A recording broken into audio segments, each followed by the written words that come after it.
জুমার খুতবার সংক্ষিপ্ত বিষয়বস্তু পৃথিবী ধ্বংসের পূর্ব মুহূর্তের ফিতনা সমূহ। আল্লাহ সুবহানাহু ওয়া তাআলা যখন এই পৃথিবী সৃষ্টি করেন তারও 50,000 বছর পূর্বে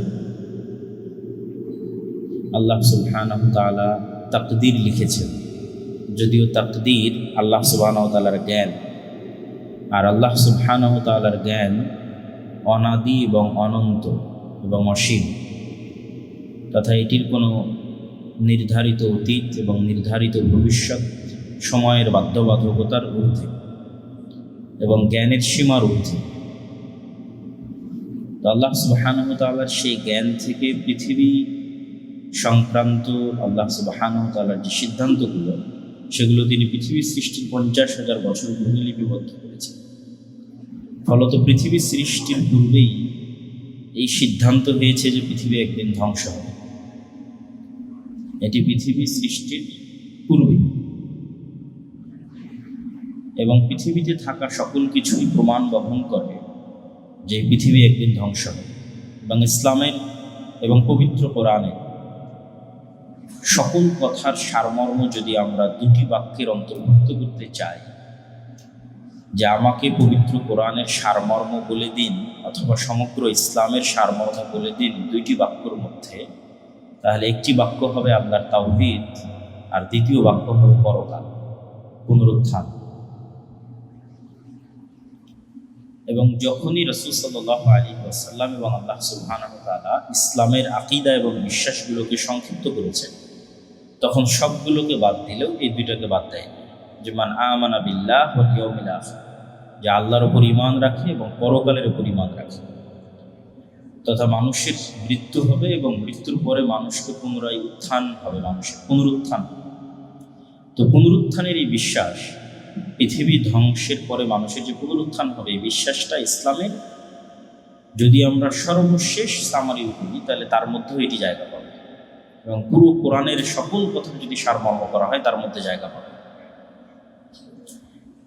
এবং মানুষের যত রকমের মন্দ আমল, খারাপ বিশ্বাস, গুনাহ, সব কিছু থেকে বাঁচার রাস্তা হচ্ছে এই দুটো বিশ্বাসকে মজবুত করা। আল্লাহর উপর বিশ্বাসকে মজবুত করা, মৃত্যুর পর আবার যে আমাদের আল্লাহ পুনরুত্থান ঘটাবেন সেটির প্রতি বিশ্বাসকে মজবুত করা, কিয়ামত যে হবে এটির প্রতি বিশ্বাসকে মজবুত করা। যদিও পুনরুত্থানের উপর বিশ্বাস এত জটিল কিছু নয়, এই জন্য জটিল নয় যে আমাদের শরীর যতটা জ্যান্ত এবং জীবন্ত, আমাদের আশেপাশে যত গাছপালা আছে তারা অতটা জ্যান্ত জীবন্ত। গাছপালার চাইতে মানুষ বেশি জ্যান্ত জীবন্ত। তো ওই গাছপালা থেকে যে মৃত বীজ বের হচ্ছে, দানা, ওই মৃত দানাকে যখন মাটিতে পুঁতে দেওয়া হচ্ছে, তখন সেখান থেকে আবারও আরেকটি জ্যান্ত জীবন্ত গাছ বের হয়ে আসতেছে। তো ওই মৃত দানা থেকে জ্যান্ত জীবন্ত গাছ বের হওয়া বেশি আশ্চর্যের না মানুষের মতো একটি জ্যান্ত জীবন্ত প্রাণীর মেরুদণ্ড, মানুষের শরীরকে মাটিতে পুঁতে দেওয়া হবে আর সেখান থেকে পুনরায় মানুষ মাটি থেকে বের হয়ে আসবে? কোনটা বেশি আশ্চর্যের? বীজের দানা থেকে গাছ বের হওয়া বেশি আশ্চর্যের না গাছ অত জ্যান্ত জীবন্ত নয়, মানুষ যত জ্যান্ত জীবন্ত। তাহলে মানুষের মাটির মধ্যে থেকে পুনরায় বের হয়ে আসা কম আশ্চর্যের, একটা বীজ থেকে একটা জ্যান্ত জীবন্ত বিশাল গাছ বের হয়ে আসতেছে, এটা বেশি আশ্চর্য। আর ওইটা আমরা সকাল সন্ধ্যা দেখতেছি আমাদের আশেপাশে। আর এই উদাহরণটাই আল্লাহ কোরআনে বারবার দিচ্ছে, যে একটা মৃতভূমি, আজ থেকে 50 লক্ষ বছর পূর্বে ওখানে একটা বীজ পড়েছিল, কোনোদিন বৃষ্টি হয়নি, আজকে বৃষ্টি হবে, ওই বীজ থেকে আজকে গাছ বের হবে। এটা বেশি আশ্চর্যের না তোমার মতো জ্যান্ত জীবন্ত মানুষ মাটিতে পুঁতা অবস্থায় থাকবে আর আল্লাহর আদেশে আবার মাটি থেকে তরতর করে বের হবে? কোনটা বেশি আশ্চর্য? যেটা আশেপাশে দেখতেছে এটা বেশি আশ্চর্য, তোমারটা আরো সহজ। এবং মানুষ যত রকমের খাদ্য গ্রহণ করে থাকে, তার সকল খাদ্যের মধ্যে যা কিছু থাকে, 32 রকমের vitamins, minerals, magnesium, calcium, protein, calorie, তার সবই মাটি থেকে গ্রহণ করা হয়।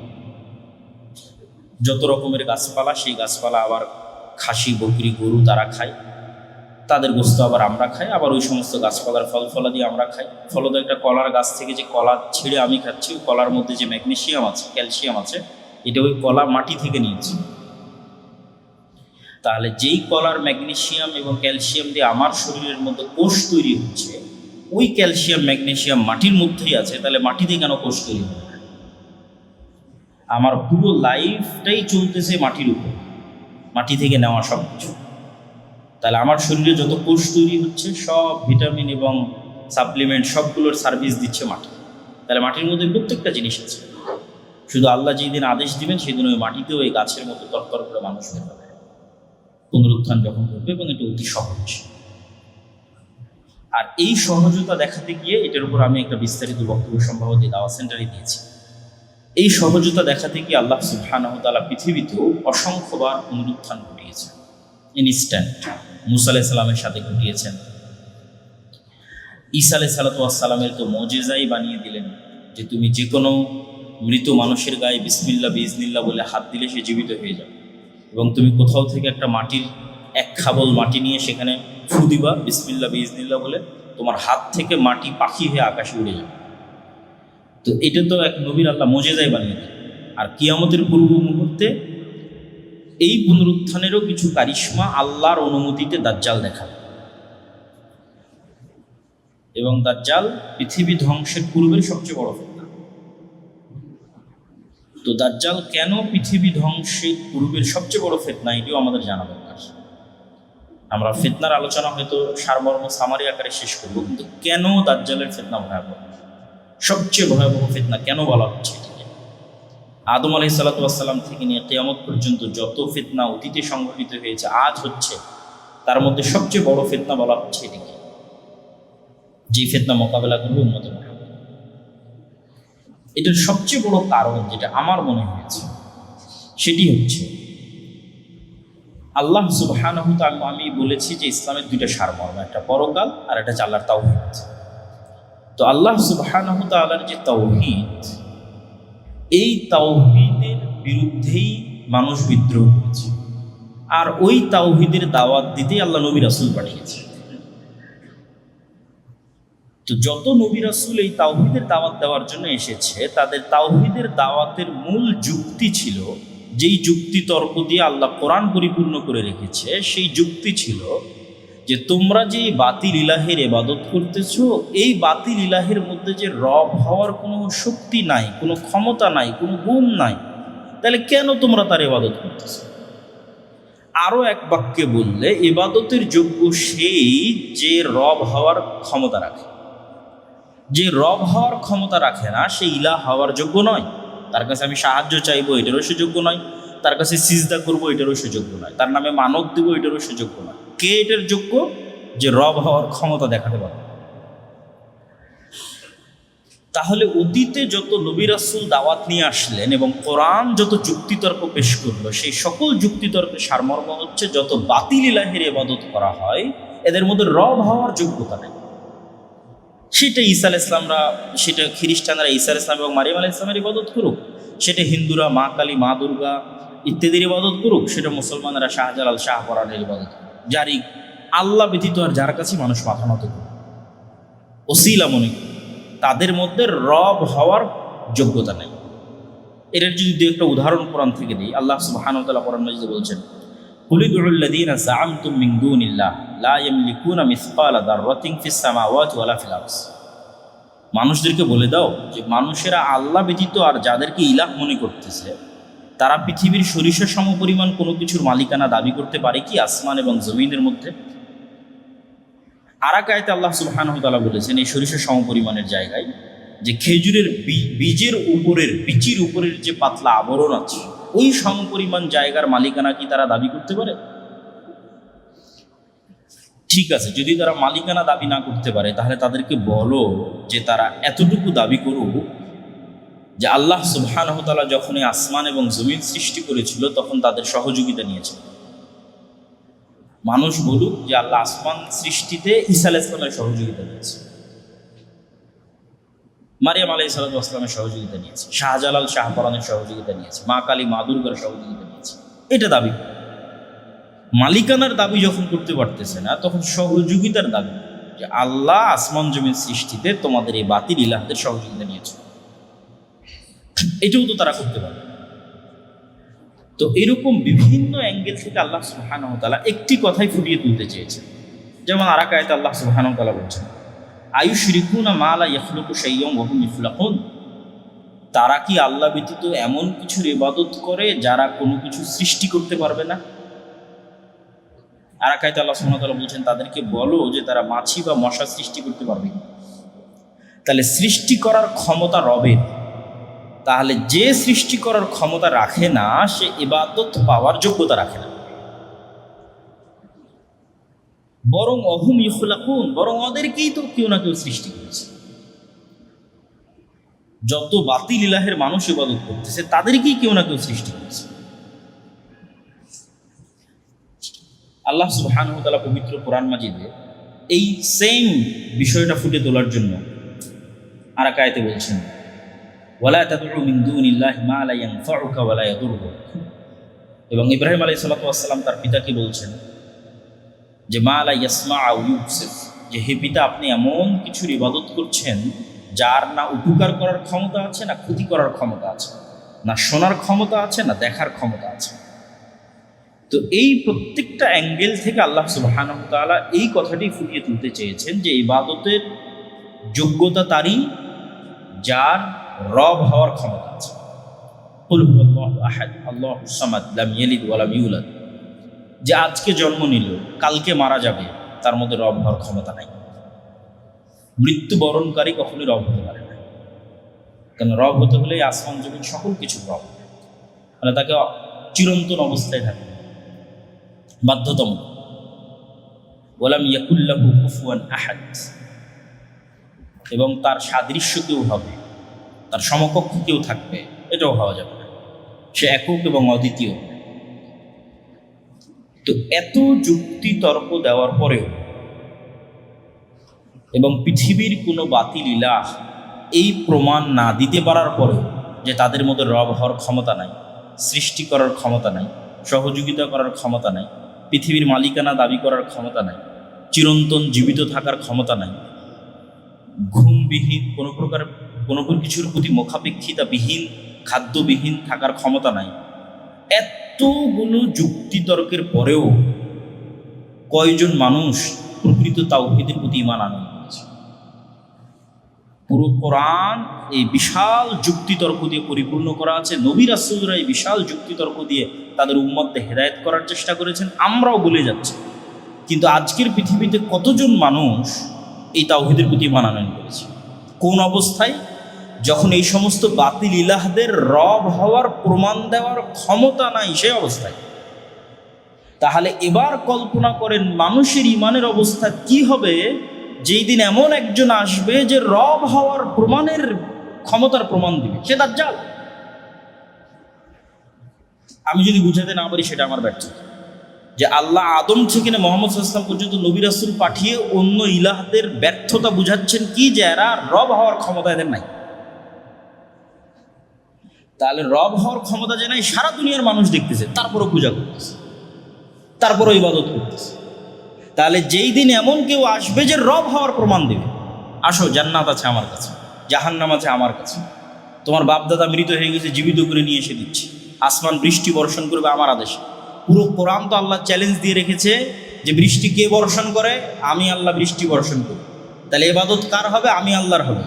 ঈসা আলাইহিস সালাম কি বৃষ্টি বর্ষণ করাইতে পারে? শাহজালাল কি পারে? মা কালী মা দুর্গা কি পারে? তাহলে ওদের কেন তোমরা ইবাদত করো? তারপরেও তো মানুষ হিদায়াত হয় না। তাহলে যেদিন এমন একজন আসবে যার আদেশে বৃষ্টি হবে, সেই দিন মানুষের ঈমান কোথায়? এত যুক্তিতর্ক দিয়ে যেখানে মানুষকে তাওহীদের প্রতি ঈমান আনয়ন করানো যাচ্ছে না, যাদের রব হওয়ার ক্ষমতা নাই তাদের সামনে গিয়ে মানুষ তাদের মাথা নত করতেছে, তাহলে যেদিন এমন কেউ আসবে যে রব হওয়ার ক্ষমতার প্রমাণ দিবে, সেই দিন মানুষ ঈমান কিভাবে ধরে রাখবে? পারবেন? এই জন্য দাজ্জালের ফিতনা আলা ওয়াজহিল আরজ পৃথিবীর সবচেয়ে বড় ফিতনা। এটা ফেরাউনের চেয়ে বড় ফিতনা, নমরুদের চেয়ে বড় ফিতনা। আদ সামুদ এবং অতীতে যত বাতিল কওম চলে গেছে, ধ্বংসপ্রাপ্ত কওম চলে গেছে, তাদের চেয়ে বড় ফিতনা। এই ফিতনায় মানুষের ঈমান ধরে রাখা কত কঠিন হবে তা এই আলোচনা থেকে যদি বোঝা সম্ভব হয় তাহলে আশা করি আপনারা বুঝতে পেরেছেন। প্রিয় উপস্থিতি, আল্লাহ সুবহানাহু ওয়া তাআলা পৃথিবী ধ্বংসের পূর্বে অসংখ্য বড় ফিতনা দিবেন এবং আসবে, এটি কোরআন এবং হাদিসে স্পষ্টভাবে উল্লেখিত এবং বর্ণিত আছে। সেগুলোরই যদি আমরা সারমর্ম আপনাদের সামনে তুলে ধরতে চাই, তাহলে সেই সারমর্ম দাঁড়াবে এরকম যে রাসূল সাল্লাল্লাহু আলাইহি ওয়াসাল্লাম একটি হাদিসে বলছেন, উরদুদ সিত্তাম বাইনি ওয়া বাইনা ইয়াদাই সাআহ, তোমরা 6টা জিনিসকে গণনা করে রাখো আমার এবং আমার মৃত্যুর পরে এবং কিয়ামতের মধ্যে। এই 6টা জিনিসের মধ্যে 1 নম্বরই হচ্ছে আমার মৃত্যু। মুহাম্মদ সাল্লাল্লাহু আলাইহি ওয়াসাল্লামের আগমন, স্বয়ং তার আগমন পৃথিবী ধ্বংসের সবচেয়ে বড় আলামতগুলোর একটি। কেননা আগের সকল নবীর পরে মানুষ অপেক্ষা করত পরের নবীর, আর শেষ নবী আসার পরে এখন অপেক্ষা কিয়ামতের। সে অপেক্ষা 1 দিনের, 1 বছরের, 1000 বছরের, 1 লক্ষ বছরের, কিন্তু বাক্য এটাই, মুহাম্মদ সাল্লাল্লাহু আলাইহি ওয়াসাল্লামের পরেই কিয়ামত হবে। আর আগের বাক্যগুলো কি ছিল? ঠিক আছে, মুসা ইসলামের পরে আরেকজন নবী আসতেছে, ইউসা বিন নূন, তারপরে আরেকজন নবী আসতেছে, কিয়ামত তখনও আসেনি। কিন্তু মুহাম্মদ সাল্লাল্লাহু আলাইহি ওয়াসাল্লামের পরে আরেকজন নবী আসতেছে না, মুহাম্মদ সাল্লাল্লাহু আলাইহি ওয়াসাল্লামের পরে সরাসরি কিয়ামত। তাহলে কিয়ামতের সবচেয়ে বড় আলামত পৃথিবীতে চলে এসেছে, 1400 বছর পার হয়ে গেছে। সেটা হচ্ছে মুহাম্মদ সাল্লাল্লাহু আলাইহি ওয়াসাল্লামের আগমন এবং তার মৃত্যু। তারপর রাসূল সাল্লাল্লাহু আলাইহি ওয়াসাল্লাম বললেন মসজিদে আকসা বিজয় হবে। তারপরে বললেন এমন এক ভয়ঙ্কর মহামারী দেখা দিবে, গরু ছাগল মুরগির পালে মহামারী দেখা দিলে যেমন একটাও বাঁচে না, মানুষের অবস্থা সেরকম। তারপরে বললেন এমন ধন সম্পদের আধিক্যতা দেখা দিবে যে 100 দিনারকেও মানুষ অল্প মনে করবে। তারপরে বললেন এমন এক ফিতনা প্রকাশ পাবে যা আরবের প্রত্যেকটা ঘরে প্রবেশ করবে। তারপরে বললেন তোমাদের মধ্যে এবং রোমানদের মধ্যে একটি চুক্তি হবে। এই প্রত্যেকটা কথারই বিভিন্ন ব্যাখ্যা আছে, যেহেতু এগুলো গায়েবের খবর, অবশ্যই হবে, কিন্তু কোনটা আল্লাহ সুবহানাহু ওয়া তাআলা বলেন, হবেই হবে। ওই 2 মহামারী, কোন 2 মহামারী আল্লাহ বলেন। সাহাবীর অসংখ্য বড় বড় মহামারীকে মনে করেছেন এটি সেই মহামারী। সামনেও আরো বড় ভয়ঙ্কর মহামারী আসতে পারে, সেটিও হতে পারে। আর ফিতনা আরবের প্রতিটি ঘরের মধ্যে ফিতনা প্রবেশ করবে, এটির দ্বারা যুদ্ধ বিগ্রহ মারামারি গণ্ডগোল উদ্দেশ্য নেওয়াই অন্যান্য হাদিসের সামঞ্জস্য অনুযায়ী বেশি মিল রাখে। কেন রাসূল সাল্লাল্লাহু আলাইহি ওয়াসাল্লাম অন্য হাদিসগুলোতে বলেছেন অচিরেই ফোরাত নদীর মধ্যে থেকে এমন এক স্বর্ণের পাহাড় বের হবে যেটা নিয়ে সারা আরব যুদ্ধে জড়িয়ে পড়বে, ভয়ঙ্কর যুদ্ধ। তো এমন এক ফিতনা, যে ফিতনা আরবের প্রতিটা ঘরে যুক্ত হবে, সেটা এইরকম যুদ্ধ বিগ্রহ, গৃহযুদ্ধ, মারামারি গণ্ডগোল, এই টাইপ কিছু। এবং এই বিষয়গুলোকে অবিশ্বাস করার কিছু নেই। এই জন্য অবিশ্বাস করার কিছু নয় যে আজ থেকে 200 বছর আগেও মানুষের কাছে এটা আশ্চর্য মনে হতো যে এই মাটির নিচে তেল আছে এবং গ্যাস আছে এবং সেটা মানুষ ব্যবহার করে বিদ্যুৎ পরিচালনা করে। এইটার চাইতে তো অন্তত কম আশ্চর্যের নয় যে সোনা থাকে। এটা বেশি আশ্চর্যের এখন যেটা আমরা ইউজ করতেছি। কাদের জন্য? যারা আগে চলে গেছে। আজ থেকে 200-300 বছর আগে যারা চলে গেছে, তারা যদি আজকের পৃথিবীতে আসে এবং দেখে পৃথিবীর মাটির নিচ থেকে গ্যাস এবং তেল বেরোচ্ছে, আর সেই গ্যাস এবং তেল দিয়ে মানুষ ফ্যান চালাচ্ছে এবং ইলেকট্রিসিটি ইউজ করতেছে, তো তাদেরকে যদি বলা হয় অচিরেই এখান থেকে একটা স্বর্ণ বের হবে, কোনটা আশ্চর্য? যেটা দেখবে এটা বেশি আশ্চর্য। সুতরাং যা রাসূল সাল্লাল্লাহু আলাইহি ওয়াসাল্লাম বলেছেন তাই হবে, ব্যাখ্যার ভিন্নতা থাকতে পারে। বাস্তবে সরাসরি স্বর্ণ হতে পারে, দামি কিছু হতে পারে। এই ফিতনার পরেই বা এই ফিতনার সাথে কানেক্টেড রেখেই রোমানদের সাথে মুসলমানদের একটি চুক্তি হবে, যা রাসূল সাল্লাল্লাহু আলাইহি ওয়াসাল্লাম। রোমান দ্বারা খ্রিস্টানরাই উদ্দেশ্য। তবে যেই সময় রাসূল সাল্লাল্লাহু আলাইহি ওয়াসাল্লাম বলতেছেন সেই সময় আসলে আমেরিকা বলে কোনো দেশের অস্তিত্ব ছিল না এবং ইসরায়েল বলে কোনো দেশের অস্তিত্ব ছিল না। এবং আজ থেকে 500 বছর পরে যদি মানুষ এই হাদিস পড়ে, তার কাছেও ভিন্ন ব্যাখ্যা মনে হতে পারে, আমাদের কাছে ভিন্ন ব্যাখ্যা মনে হতে পারে। সুতরাং নির্ধারিত করা কঠিন। এতটুকু নির্ধারিত করা সম্ভব যে খ্রিস্টানদের সাথে, কোন খ্রিস্টানদের সাথে? ইউরোপের খ্রিস্টান, রাশিয়ার খ্রিস্টান না আমেরিকার খ্রিস্টান, খ্রিস্টানদের সাথে মুসলমানদের চুক্তি হবে। এবং এই চুক্তির ফলে তারা তৃতীয় আর এক শত্রুর বিরুদ্ধে যুদ্ধ করবে। সেই তৃতীয় শত্রু হিন্দু, ইহুদি অথবা বৌদ্ধ অথবা অন্য কেউ, আল্লাহ ভালো জানে। সেই তৃতীয় শক্তির বিরুদ্ধে যুদ্ধে খ্রিস্টান এবং মুসলমানেরা বিজয়ী হবে এবং তাদের মধ্যে ছোট্ট একটা বিষয় নিয়ে তর্ক বিতর্ক, গণ্ডগোল এবং সেখান থেকে আবার যুদ্ধ। সে বিষয়টা হবে ক্রুশকে উঁচুতে উঠিয়ে সেটিকে বিজয়ী করার এক ঘোষণা, যেটা একজন মুসলমানের ইমানে আঘাত দেবে এবং সেও তাকে হত্যা করবে অথবা ক্রুশকে ভেঙে ফেলবে। তো এই যে খ্রিস্টান এবং মুসলমানের এবার মুখোমুখি দাঁড়িয়ে যাচ্ছে, এটিই হচ্ছে পৃথিবীর ইতিহাসের সবচেয়ে বড় যুদ্ধ। অতীতে যা যুদ্ধ হয়েছে সেগুলোও এর মতো নয়, আরও ভবিষ্যতে যা যুদ্ধ হবে সেগুলো এর মতো নয়, এবং ওই ঘটনার পরে আরও যা যুদ্ধ হবে সেগুলো এর মতো। এটা পৃথিবীর ইতিহাসের সবচেয়ে বড় যুদ্ধ, যেটাকে বলা হয়েছে মালহামা, অথবা যেটা বাইবেল এবং অন্যান্য গ্রন্থে আর্মাগেড্ডন নামে উল্লেখিত আছে। এই যুদ্ধটা মূলত হবে মুসলমান এবং খ্রিস্টানদের মধ্যে, এবং এই যুদ্ধটা হবে তুরস্ক এবং সিরিয়ার সীমান্তবর্তী অঞ্চলে। তো এই ভয়ঙ্কর যুদ্ধের বর্ণনা দিতে গিয়ে রাসূলুল্লাহ সাল্লাল্লাহু আলাইহি ওয়াসাল্লাম বলেছেন যে এই ভয়ঙ্কর যুদ্ধ কিছু বর্ণনায় আছে 4 দিন, কিছু 5 দিন, কিছু 6 দিন, এবং এই ভয়ঙ্কর যুদ্ধে এত বেশি মানুষ মারা যাবে যে 1 মাস যদি একটা পাখি আকাশে উড়ে তবুও লাশের সারি শেষ করতে পারবে না, এবং মানুষ গনিমতের মাল পেয়ে খুশি হবে না, এই জন্য যে ওয়ারিস নাই। 100 জন যদি একটা বংশে থাকে, 99 জনই মারা গেছে, তাহলে ওয়ারিস কে হবে? ওয়ারিস তো নাই। সুতরাং কি নিয়ে সে আনন্দ, কার সাথে জিনিস ভাগ বাটোয়ারা করবে? এই জন্য গনিমতের মাল পেয়েও সন্তুষ্ট হবে না, খুশি হবে না। এত ভয়ঙ্কর যুদ্ধ। এই যুদ্ধের কথা বলতে গিয়ে রাসূলুল্লাহ সাল্লাল্লাহু আলাইহি সাল্লাম বলেছেন, মদিনা থেকে তৎকালীন বিশ্বের সবচেয়ে আল্লাহওয়ালা, তাকওয়াবান, পরহেজগার, সর্বশ্রেষ্ঠ মানুষরা বেরিয়ে আসবে এই যুদ্ধে অংশগ্রহণ করার জন্য, এবং তারা তাদের শাম, সিরিয়ার ভাইদের সাথে কাঁধে কাঁধ মিলিয়ে এই যুদ্ধে অংশগ্রহণ করবে। এই যুদ্ধের কথা বলতে গিয়ে রাসূলুল্লাহ সাল্লাল্লাহু আলাইহি ওয়াসাল্লাম আরও যেটি বলেছেন যে এই যুদ্ধের শেষে মুসলমানেরা বিজয়ী হবে, এবং বিজয়ী হওয়ার পরেই তারা কুস্তুনতুনিয়া বিজয় করবে।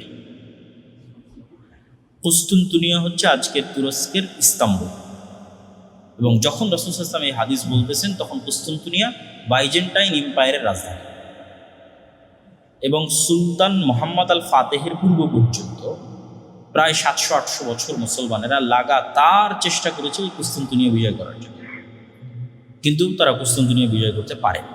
সুলতান মুহাম্মদ আল ফাতেহ কুস্তুনতুনিয়া বিজয় করেছেন, সেটি এখন মুসলমানদের নগরী, কিন্তু রাসূল সাল্লাল্লাহু আলাইহি ওয়াসাল্লামের কথা অনুযায়ী বোঝা যাচ্ছে কিয়ামতের পূর্ব মুহূর্তে এটি আবারও বিজিত হবে, ফলত কিয়ামতের পূর্ব মুহূর্তে এটি হাতছাড়া হওয়ারও সম্ভাবনা আছে, যেহেতু আবার বিজিত। এবং এই কুস্তুনতুনিয়া বিজয়ের কথা রাসূল সাল্লাল্লাহু আলাইহি ওয়াসাল্লাম আর এক হাদিসে এভাবে উল্লেখ করছেন যে লা তাকুমুস সাআহ, ততদিন পর্যন্ত কিয়ামত হবে না যতদিন না ইসহাক আলাইহিস সালাতু ওয়াস সালামের বংশের 70,000 মানুষ এমন এক শহরে যুদ্ধ না করে যেই শহরের এক পাশে সমুদ্র এবং আর এক পাশে সমতল, জানিবুহাল বার ও জানিবুহাল বাহার, এক পাশে সমুদ্র আর এক পাশে সমতল, ইসহাক আলাইহিস সালাতু ওয়াস সালামের বংশের। এই হাদিস থেকে বোঝা যায় যে আসলে ইসহাক আলাইহিস সালাতু ওয়াস সালামের বংশের আর কেউ এখন ইহুদি নাই। ইসহাক আলাইহিস সালাতু ওয়াস সালামের বংশের সবাই মুসলমান হয়ে গেছে। ফলত আজকের যারা নিজেদেরকে ইহুদি দাবি করতেছে তারা ব্লাডলি, রক্তগতভাবে ইব্রাহিম আলাইহিস সালাতু ওয়াস সালামের সাথে কানেক্টেড নয়, এবং এটা জেনেটিক্যালিও প্রুফ করা সম্ভব। কীভাবে? ইব্রাহিম আলাইহিস সালাতু ওয়াস সালাম হচ্ছেন সেমিটিক, সাম, এবং ইব্রাহিম আলাইহিস সালামের 2 ছেলে ইসহাক এবং ইসমাইল, তারাও হচ্ছে নূহ আলাইহিস সালাতু ওয়াস সালামের সন্তান, সামের বংশধর। ফলত তাদের গায়ের রং, আজকের আরব এবং আজকের ফিলিস্তিনের যে গায়ের রং, সেই গায়ের রং হচ্ছে তাদের গায়ের। তাহলে যারা নিজেকে ইব্রাহিম আলাইহিস সালাতু ওয়াস সালামের সন্তান দাবি করবে তাদের গায়ের রঙের সাথে গায়ের রঙে মিল থাকবে। ইউরোপের সাদা চামড়া, যেটা ইয়াফেস, নূহ আলাইহিস সালাতু ওয়াস সালামের বংশধর ইয়াফেসের গায়ের রঙের সাথে মিলে, সেই সাদা চামড়ার কেউ সে দাবি করবে যে আমি ইব্রাহিমের সন্তান, এটা জেনেটিক্যালি মিলে না।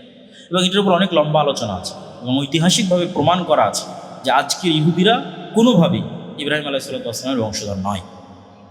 আর এই হাদিসে রাসূল স্পষ্ট করে দিয়েছেন ইসহাক আলাইহিস সালাতু ওয়াস সালামের বংশের 70,000 মানুষ আল্লাহ সুবহানাহু ওয়া তাআলার রাস্তায় যুদ্ধ করবে এমন এক শহরে, যে শহরের এক পাশে সমুদ্র এবং এক পাশে সমতল, এবং এই শহর কোনো অস্ত্র দিয়ে বিজয় হবে না। এই শহর বিজয় হবে মুজাহিদদের মুখের ধ্বনিতে, আল্লাহু আকবার, লা ইলাহা ইল্লাল্লাহ, এই আওয়াজে দেওয়াল পড়ে যাবে এবং বিজয় হবে। তো ব্যাখ্যাকারগণ এই শহরকে অধিকাংশই লিখেছেন যে এই শহর হচ্ছে ইস্তাম্বুল, যেটা ওই যে যুদ্ধ হচ্ছে ভয়ঙ্কর যুদ্ধ, ওই যুদ্ধের পরে বিজয় হবে। আবার কেউ কেউ লিখেছেন এই শহর হচ্ছে ইতালির রাজধানী রোম, কেননা কিছু কিছু হাদিসে, যদিও ওই হাদিসগুলো জয়ীফ, কিছু কিছু হাদিসে রোম শব্দটা আছে। রাসূল সাল্লাল্লাহু আলাইহি ওয়াসাল্লামকে জিজ্ঞেস করা হচ্ছে, এটা জয়ীফ হাদিস, যে আল্লাহ নবী মুসলমানের আগে কুস্তুনতুনিয়া বিজয় করবেন না আগে রোম বিজয় করবেন। তো দুটি ব্যাখ্যাই হতে পারে, আল্লাহু আ'লাম। কেন হতে পারে সেটাও বলে দিই, যে এই যুদ্ধে খ্রিস্টানেরা যেহেতু তাদের সর্বোচ্চ শক্তির সমাবেশ ঘটাবে, যা পৃথিবীর ইতিহাসের সবচেয়ে বড় যুদ্ধ হবে। এবং রাসূল সাল্লাল্লাহু আলাইহি ওয়াসাল্লামের বলা ভাষা অনুযায়ী প্রায় 10 লক্ষ সেনাবাহিনী এই যুদ্ধে অংশগ্রহণ করবে, একদম পদাতিক মাঠে উপস্থিত থাকবে 10 লক্ষ। তাহলে এত বিশাল সৈন্য সমাবেশ করার পরে যখন খ্রিস্টানরা পরাজিত হয়ে যাবে, তখন মুসলমানদেরকে বাধা দিবে এরকম কোনো শক্তি পৃথিবীতে থাকবেই না। কেননা সবচেয়ে বড় যুদ্ধ তো হয়ে গেছে, যেই যুদ্ধে খ্রিস্টানরা তাদের সবচেয়ে বেশি শক্তির বহিঃপ্রকাশ ঘটিয়েছে, সেই যুদ্ধে তাদের পরাজয় হয়েছে। ফলত এখন সামনে বাধা দানকারের কেউ নেই, এখন শুধু বিজয় আর বিজয়। সে বিজয় ইস্তাম্বুল হতে পারে, সে বিজয় ইতালির রাজধানী রোম হতে পারে, সে বিজয় পুরো ইউরোপ হতে পারে। এবং এগুলো ঈসা আলাইহিস সালাম আসার পূর্বেই, দাজ্জাল আসার পূর্বেই। এই জন্য অনেক মানুষ যারা শুধু এই হতাশাতেই থাকে যে আর কিচ্ছু হবে না, যেই দিন ইমাম মাহদি আসবে সেই দিন হবে, যেই দিন ঈসা আলাইহিস সালাম আসবে সেই দিন। কিন্তু হাদিসের কনটেক্সট বলতেছে যে দাজ্জাল আসার পূর্বেই, ঈসা আলাইহিস সালাম আসার পূর্বেই মুসলমানরা সারা পৃথিবী বিজয় করে নেবে। আমার এবং আপনার মতো সাধারণ মানুষরা, নতুন কোনো নবী ছাড়া, নতুন কোনো কোরআন ছাড়া এবং নতুন কোনো হাদিস ছাড়া, নতুন কোনো নবী ছাড়া, নতুন কোনো নবীর সহচর্য ছাড়া, নতুন কোনো নবীর সোহবত ছাড়া, নতুন কোনো কোরআনের সোহবত ছাড়া, সহচর্য ছাড়া, নতুন কোনো হাদিসের সহচর্য ছাড়া, যেই কোরআন এবং যেই হাদিস আমাদের কাছে আছে, এই কোরআন এই হাদিস, এবং যেমন আমাদের মাঝে কোনো নবী নাই, এরকম কোনো নবীবিহীন অবস্থাতেই আমাদের মতো সাধারণ মানুষরা সারা পৃথিবী বিজয় করে এই কোরআন দিয়ে হাদিস। এই জন্য কাজের অনেক কিছু আছে। আপনি শুধু শেষ জামানার বিষয় নিয়ে আলোচনা করবেন আর সেগুলো নির্ধারণ করতে থাকবেন, কিন্তু ওগুলোর চেয়ে বড় জিনিস তো আপনার কাছে আছে, সেটা কোরআন এবং হাদিস। এটা থেকেই তো এত বড় বিজয় হবে। তাহলে ওই কোরআন এবং হাদিসের উপর আমল করাই তো কাজ। এটা সব শেষে আরো একবার এই কথাটা। তো এই ঘটনার পরে যখন মুসলমানদের বিজয় অভিযান আর থামছে না, চলছেই, তখন এটাকে থামানোর জন্য শয়তান আড়াল থেকে বলবে দাজ্জাল তোমাদের বাড়ি ঘরে প্রবেশ করে গেছে। এবং এটা হবে পৃথিবীর ইতিহাসের সবচেয়ে বড় শকিং নিউজ। এত বড় শকিং নিউজ পাওয়ার কারণে আর বিজয় অভিযান পরিচালনা না করে সবাই রিটার্ন ব্যাক করবে শামে, দামেস্কে, ফিলিস্তিনে, যে আসলেই দাজ্জাল আমাদের বাড়ি ঘরে ঢুকে গেছে। কিন্তু এটা মিথ্যা নিউজ, তখনও দাজ্জাল বের হয়। তারপরে যখন তারা ফিরে আসবে ততক্ষণে দাজ্জাল সত্যি বের হয়ে যাবে। এবং দাজ্জাল যখন বের হয়ে যাবে তখন এক নিমিষে, এক মিনিটে যেই মুসলমানেরা 10 লক্ষ বাহিনীর একটা বাহিনীকে পরাজয় করে কুস্তুনতুনিয়া, ইতালি, ইউরোপ, জেরুজালেম, ভারত সব বিজয় কমপ্লিট করে ফেলেছে, সেই মুজাহিদ বাহিনী দেখবে যে এক নিমিষে তাদের ক্ষমতা জিরো, তাদের পাওয়ার জিরো। কারণ দাজ্জাল যখন আসবে সে এক্সট্রা অর্ডিনারি অলৌকিক ক্ষমতা নিয়ে আসবে, এবং সে এক্সট্রা অর্ডিনারি অলৌকিক ক্ষমতার সামনে তারা বেবাস, লাচার, কোনো ক্ষমতা, কোনো পাওয়ার তাদের থাকবে না। কেমন অসহায় তারা হয়ে যাবে, এত অসহায়ত্ব যে রাসূল সাল্লাল্লাহু আলাইহি ওয়াসাল্লাম বলছেন যে দাজ্জাল ইরাক এবং শামের মধ্যবর্তী এক শহরের মধ্যে দিয়ে অতিক্রম করবে, তো কোনো এক শহরে গিয়ে বলবে তোমরা আমার প্রতি ঈমান আনয়ন করো। তো সেই শহরের মানুষ তার প্রতি ঈমান আনয়ন করবে, তখন ধন সম্পদ ওই শহরের মানুষের পিছনে এমনভাবে ছুটবে যেভাবে মৌমাছির চাকরির সাথে লেগে। তারপরে আর এক শহরে গিয়ে দাজ্জাল বলবে তোমরা আমার প্রতি ঈমান আনয়ন করো। সম্ভাব্য ওই শহর দামেস্ক, শামের কোনো নগরী যেখানে মুসলমান এবং মুজাহিদরা বসবাস করতেছে। তারা বলবে যে না, আমরা তোমার প্রতি ঈমান আনয়ন করবো। তখন আসমান এবং জমিনের ফসল উৎপাদনের ব্যবস্থাপনা তাদের জন্য এমনভাবে বন্ধ করে দেওয়া হবে যে তাদের কাছে খাবারের কোনো ব্যবস্থাপনাই থাকবে না। ফলত যেহেতু কোনো খাবারই উৎপন্ন হচ্ছে না, ঘাসও যেহেতু উৎপন্ন হচ্ছে না, ফলমূল শাকসবজি তো বহু দূরের কথা, ঘাসও যেহেতু উৎপন্ন হচ্ছে না, তখন বাঁচার জন্য তাদের বাড়িতে থাকা আগের যে ফার্নিচারগুলো আছে, কাঠ, টেবিল, সেগুলো চিবিয়ে চিবিয়ে এর মধ্যে থেকে রস বের করার চেষ্টা করে, এবং এটাই কে খাদ্যদ্রব্য হিসেবে বানিয়ে বেঁচে থাকার চেষ্টা করে। এইরকম অসহায় অবস্থায় চলে যাবে। এবং যেহেতু দাজ্জাল এক্সট্রা অর্ডিনারি ক্ষমতা নিয়ে এসেছে, পাওয়ার নিয়ে এসেছে, এবং এটা আল্লাহ সুবহানাহু ওয়া তাআলাই তাকে দিয়েছে, ফলত এখান থেকে ঈমান বাঁচিয়ে এরকম কষ্টের মধ্যে টিকে থাকা এত সহজ হবে না। একমাত্র তারাই পারবে যাদের ন্যূনতম 1 টাকার প্রতি অবৈধ লোভ নাই। আজকে আপনি আপনার নাফসকে চেক করে দেখেন যে একটা অবৈধ টাকার প্রতি আপনার লোভ আছে কিনা, তাহলে নিশ্চিত জেনে থাকেন আপনি দাজ্জালের ফিতনা থেকে বাঁচতে পারবেন না। কেন দাজ্জাল যখন আসবে তখন সকল টাকা পয়সা দাজ্জালের আছে, আর আপনাকে কিসের জন্য প্রস্তুত হবে? মরার জন্য। কিচ্ছু থাকবে না, টাকা পয়সা, না ধন দৌলত, না খাবার দাবার, না বাড়িঘর, মৃত্যু, সাক্ষাৎ মৃত্যু। তাহলে যার 1 টাকা অবৈধর প্রতি লোভ আছে সে বাঁচতে পারবে। এটাই হলো চেক পয়েন্ট যে আপনার ইমানের, তাহলে আপনার এক টাকাও অবৈধ লোভের প্রতি যেন না থাকে,